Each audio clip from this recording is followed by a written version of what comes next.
So our next guest tonight is Silvia Boltuc, SpecialEurasia founder and managing director. Good evening. Good evening. Now, let me ask you the very same question I asked my colleague just a few minutes ago. So we know that an Israeli retaliatory attack will take place, but what it will look like and when it will happen. Well, let me just add to that, because U.S. said that believes that Israel is planning a narrow and limited strike. So to that question, what does it mean? Yes, actually, we have no information about when and where it's going to take place, this retaliatory attack towards Iran. There have been a war cabinet recently. There have been 3 war cabinet, and I know that the opinion were not unanimous. So there are some rumors about a possible cyber attacks. Someone is asking for a very massive attack on the sovereign territory of the Islamic Republic of Iran, and some other are suggesting an attack on the Revolutionary Guard Corps or on Hezbollah in Syria. So we don't have this kind of information. Some government representative of Israel declared that the attack will take place in Iran. But yes, I think that the pressure by the US worked, although Premier Netanyahu say that they are not going to listen to the Western ally when it comes to their self-defense, but I think that they will not respond in a very massive way that can cause enlargement of the conflict. Mm-hmm. Now, when the attack happened from Iran on Saturday night, US and European allies helped. They shut down missiles and drones. Now, the White House said that it wouldn't join offensive operations again.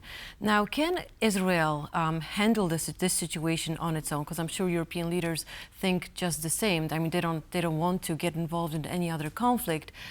Can Israel handle the situation if they retaliate? We also know that Iran said that they will retaliate back.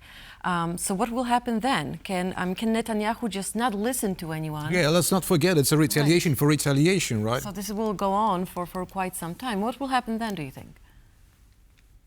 Yeah, of course, it will be a problem without their ally Israel. First of all, it will be a problem if it's a prolonged conflict, prolonged confrontation.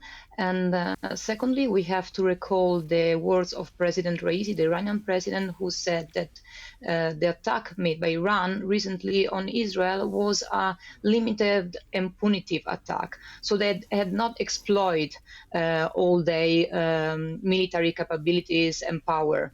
So I would say that Israel has to be very careful. I'm not saying that in case of a war, Iran is going to win, but of course they can hit hard on Israel, and without its ally, it will be very difficult for Tel Aviv to resist, particularly without the weapon delivery coming from the Western world.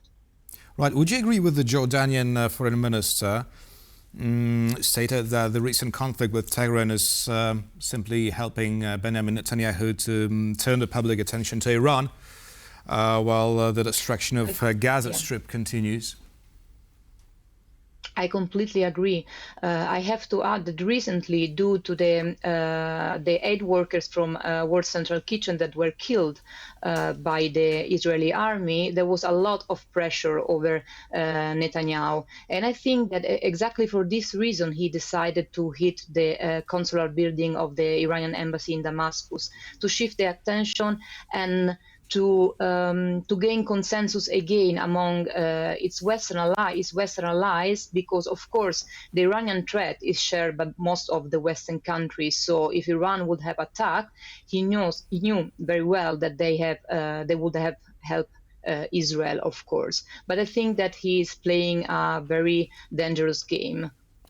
Now also, Israeli officials are saying that now Israel has an opportunity to curb Iran. But my question is, I mean, what does it mean curb Iran? And aren't they just actually unleashing Iran? Because I'm sure they have their military capabilities are much bigger than they showed on Saturday. Now, then on the other hand, I guess Iran doesn't have this Iron Dome, right? Well, that's true. But what does it mean, curb Iran? Mm-hmm. Well, I think Israel has the power to hit Iran inside the country. Of course, it has showed multiple times with the killing of the scientists working on the nuclear program inside Iran. But on the other side, we are not aware of all the military weapons that Iran possess. So I think that it's very hard to say.